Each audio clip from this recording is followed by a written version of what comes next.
Hello friend, hi, this is your guide. Welcome to UPSC perseverance. आज हम यहाँ पे विजन आइज का डेली करंट अफेयर डिस्कस करने वाले हैं 6 जून 2020 का। हमारे फर्स्ट टॉपिक पे आते हैं। क्या है फर्स्ट टॉपिक? ये ब्राउज़र लॉन्च किया है अभी, जो इंडिया के जो प्रायोरिटीज़ है as a part of the campaign for UNSC, जो यूनाइटेड नेशंस सिक्योरिटी काउंसिल में जो हमें मतलब सीट मिलने वाली है, वहाँ पे इंडिया कंटेस्ट करने वाला है for the non permanent member के लिए। उसी के लिए ये यहाँ पे यूएनएससी के बारे में यहाँ पे इन्फोग्राफिक्स में दिया है। आप थोड़ा जूम करके इसे पढ़ सकते हो, ये इम्पोर्टेंट है आपके यूपीएससी प्रीलिम्स के लिए। यहाँ पे देख सकते हो आप कि यूएनएससी यूएन सिक्योरिटी काउंसिल में कौन कौन से मेंबर है। यहाँ पे 5 परमानेंट मेंबर होते हैं, United state, China, UK, Russia and France. उसके बाद में यहाँ पे 10 नॉन परमानेंट मेंबर्स होते हैं, उसमें से 5 परमानेंट मेंबर और 10 इलेक्टेड मेंबर होते हैं। ऐसे 15 मेंबर होते हैं यूएनएससी में। 10 नॉन परमानेंट मेंबर यहाँ पे Africa, Asia, Latin America and Caribbean, western Europe, eastern Europe यहाँ से लिए जाते हैं।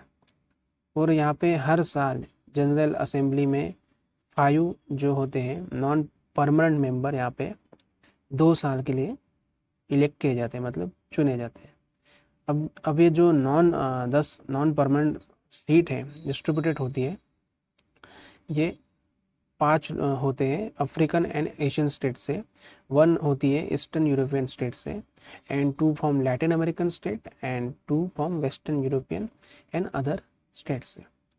यहाँ पे इनका डिस्ट्रीब्यूशन दिया है, ये भी आपको पता होना चाहिए। उसके बाद में ये अभी न्यूज़ में क्यों था, क्योंकि इंडिया यहाँ पे कंटेस्ट कर रहा है, मतलब चुनाव लड़ रहा है यहाँ पे for the non permanent member seat के लिए UNSC, United nation security Council में, जो होने वाला है अभी जून 17 को। अगर इंडिया यहाँ पे सिलेक्ट हो जाता है, ये 8वीं बार होगा, 8 times that India will occupy the non permanent UNSC seat. ये यूएनएससी सीट में यहाँ पे 8वीं बार चुनकर आएगा। लास्ट हुआ था ये 2011-12 में। यहाँ पे कुछ आउटलाइंस वगैरह दिए, कुछ की प्रायोरिटीज़ दी इंडिया के लिए। New opportunities for the progress, effective response to international terrorism, reforming multilateral system.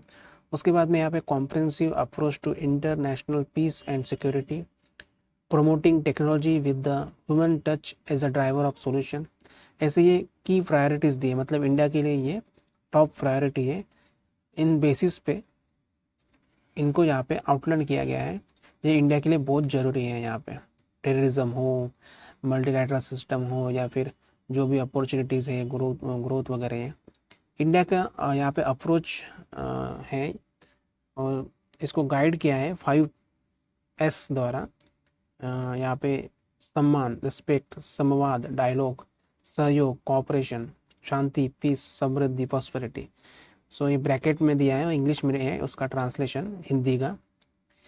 ये बहुत ज़रूरी यहाँ पे अप्रोच रखे हैं इंडिया द्वारा। और India overall objective during this tenure will be achievement of the norms. अब नॉर्म्स क्या है? New orientation for reform multilateral system. ये जो भी है यहाँ पे, ये आप मेंस आंसर राइटिंग में ये कोट कर सकते हो, आपके लिए बहुत हेल्पफुल रहेगा मेंस के लिए। यूएनएससी के बारे में यहाँ पे दिया है, ये वन ऑफ द 6 ऑर्गन्स है, जो यूनाइटेड नेशन के जो ऑर्गन है 6, और charge with the ensuring international peace and security, accepting new members to United Nations and approving any changes to its charter। और ये काउंसिल में यहाँ पे कंपोज किए जाते हैं 15 मेंबर्स, उसके बारे में हमने पढ़ा था पहले ही। उसके बाद में हमारे सेकंड टॉपिक में आते हैं। सेकंड टॉपिक में यहाँ पे दिया है aerosols characterization and radio active effects at high altitude site in western trans Himalayas. अब रिसर्चर्स ने यहाँ पे, कुछ साइंटिस्ट लोगों ने यहाँ पे Aryabhatta research institute of observation sciences ARIES, ये नैनीताल में है, यहाँ पे फाउंड किया है aerosol radio active forcing ARF over trans Himalayas is a larger than global averages, मतलब जो ग्लोबल एवरेज है उससे यहाँ पे ट्रांस हिमालयाज में बहुत ज़्यादा मात्रा में मिले हैं। Effect of aerosols on climate is normally quantified in terms of ARF। ARF क्या है? Is the net change in energy balance on the earth system due to some force perturbation by the anthropogenic aerosol and the atmospheric aerosols, ये इनका बहुत महत्व है यहाँ पे। Key role in the regional global climate system में through scattering and absorption of the incoming solar radiation and by modifying the cloud formation.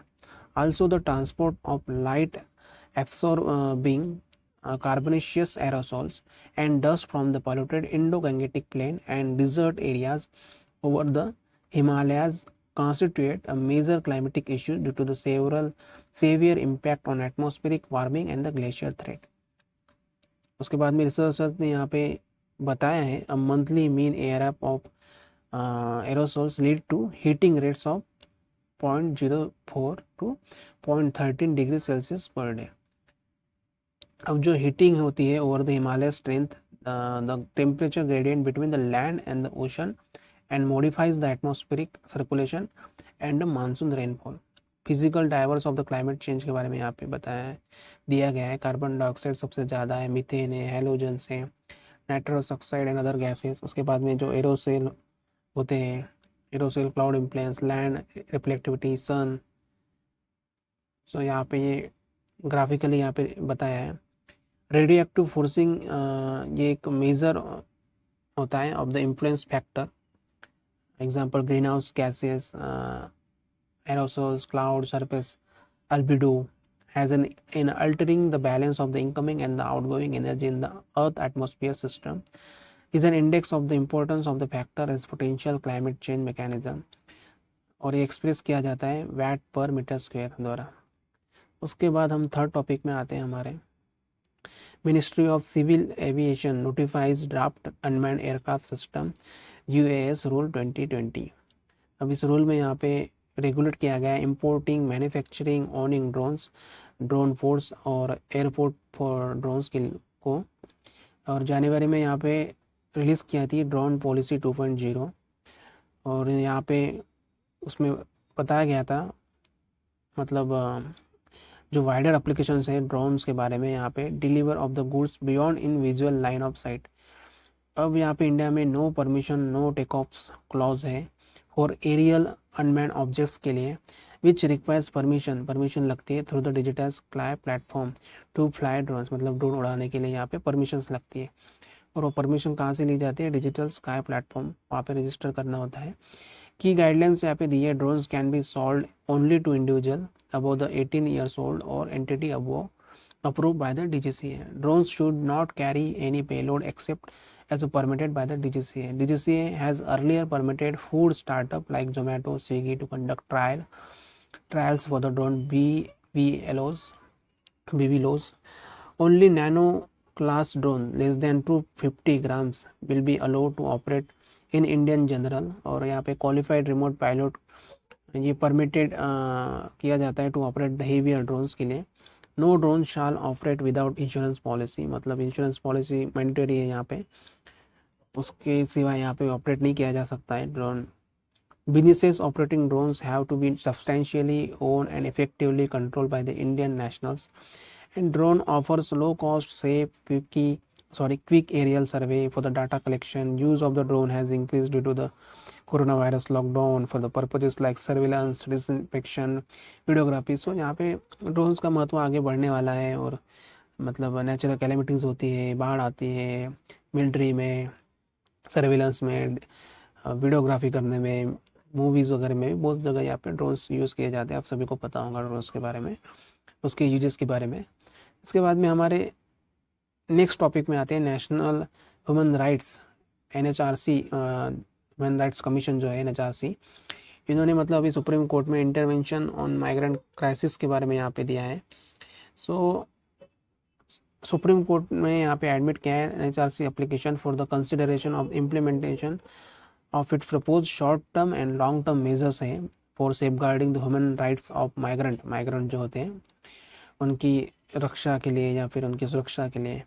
Short term measures यहाँ पे दिए, कलेक्ट डाटा करना माइग्रेंट वर्कर का at point of departure and also on arrival, मतलब जहाँ से वो डिपार्चर करते हैं और जहाँ पे वो आते हैं वहाँ से डाटा कलेक्ट करना माइग्रेंट वर्कर का, जो ये होते हैं एक जगह से दूसरी जगह जाते हैं।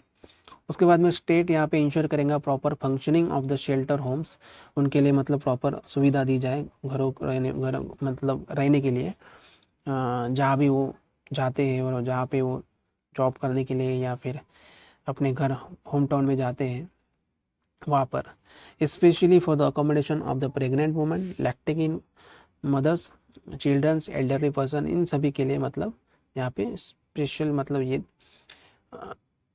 ये दिया है, महत्व दिया है इनको ज़्यादा। उसके बाद में यहाँ पे ensure availability of the medical facility, nutritious food, menstrual hygiene product, इनको मतलब यहाँ पे अवेलेबल किया जाए। Mission similar to the dedicated of the Vande Bharat mission जो अभी स्टार्ट हुआ था। और यहाँ पे प्रोवाइड फिक्स कॉम्पेंसेशन होगा एवरी माइग्रेंट जो रिटर्निंग होम मतलब घर पर जो आएंगे उसके लिए। अब लॉन्ग टर्म मेजर्स क्या है, insert special provision to interstate migrant workman जो होते हैं, regulation of employment and condition of service act 1979 जो डील करता है with the emergency situation like Covid and जो नेचुरल डिजास्टर्स वगैरह होते हैं। और act was enacted to regulate employment of the interstate migrant workmen and to provide the fair and decent condition of the employment etc. Provide fund for to gram panchayat, यहाँ पे ग्राम पंचायत को fund दिए जाएंगे to create employment opportunity in the home state of the migrant. उसके बाद में maximum benefits be extend to migrant labour is provided under the unorganise worker social security act 2008 में जो दिया है। और क्रिएट किए जाएंगे nodal agency under the ministry of labour for resolution of the inter state migrant labour issues. So ये short term and long term जो effort के बारे में यहाँ पे दिया है जो किए जाने वाले हैं अभी आगे में माइग्रेंट वर्कर के लिए। और यहाँ पे नेक्स्ट टॉपिक में आते हैं, RBI creates payment infrastructure development fund, PIDF. ये पीआईडीएफ क्या है, ये इंकरेज करता है adoption of the point of sale infrastructure both physical and digital mode in tier 3 to tier 6 centre and the north eastern states के लिए। इसका aim है पुश करना to digital payments and in line with the major propose by the vision document on payment and settlement system in India 2019 से लेकर 21 तक। और यहाँ पे सिमिलरली 2019 में यहाँ पे आरबीआई ने प्रपोज किया था setup accepted development fund which is use to develop card acceptance infrastructure across the small town and cities के लिए। पीआईडीएफ क्या है, ये इनिशियल कॉर्पस पीआईडीएफ में यहाँ पे इनिशियल कॉर्पस है 500 करोड़ का, half of which will be contributed by the RBI यहाँ पे आधा कंट्रीब्यूट करेगा और रिमेनिंग जो है will come from the card issuing bank and the card network companies द्वारा यहाँ पे कंट्रीब्यूट किया जाएगा। उसके बाद में to cover the operational expenses the fund will receive the contribution from both banks and the card network company. PIDF will govern through the advisory council and managed by the administered by the RBI।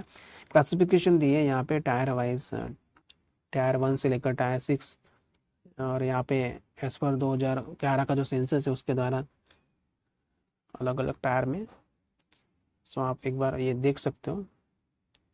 उसके बाद यहाँ पे कुछ और news थी, Nagar Van urban forest scheme ये launch की है यहाँ पे ministry of environment forest and climate change द्वारा। इसका एम है to develop the 200 urban forest across the country in the next 5 years।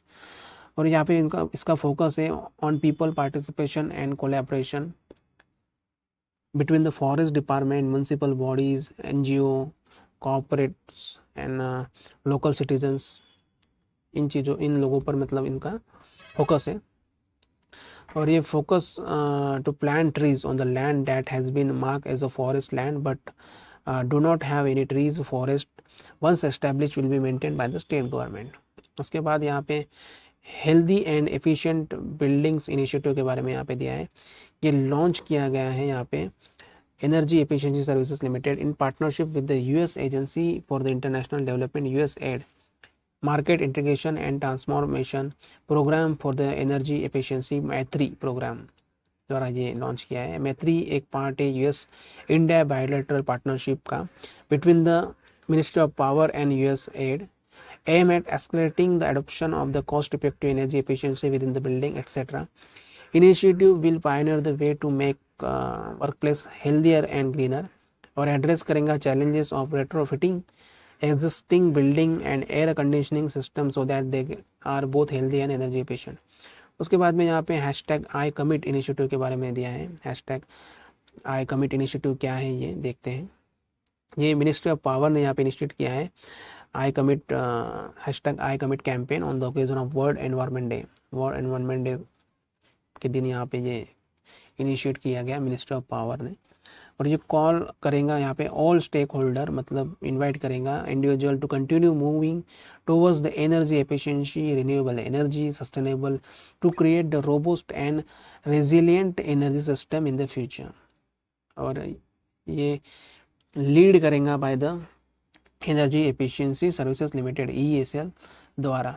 और I commit hashtag I commit initiative is centre around the idea of building energy resilient future. इसका focus है idea इसका।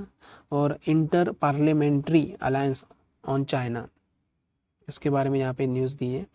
ये एक international cross party group है of legislature working towards the reforms on how democratic countries approach China. Alliance seek करेगा to help the country counter risk to global trade and security and human rights due to China growing influence। और participating nations यहाँ पे हैं US, Germany, UK, Japan, Australia, Canada, Sweden, Norway and members of the European parliament. उसके बाद में यहाँ पे national awareness campaign on prevention of human and animal mortality on highways का ये टॉपिक है।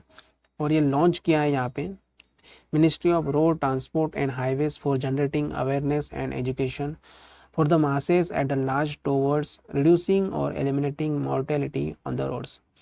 इंडिया ने यहाँ पे विटनेस किया है नियरली 5 लाख रोड एक्सीडेंट होते हैं हमारे इंडिया में हर साल with the 1.5 lakh death target is to bring the down these figures by 20 to 25% मार्च 2021 तक यहाँ पे होंगे।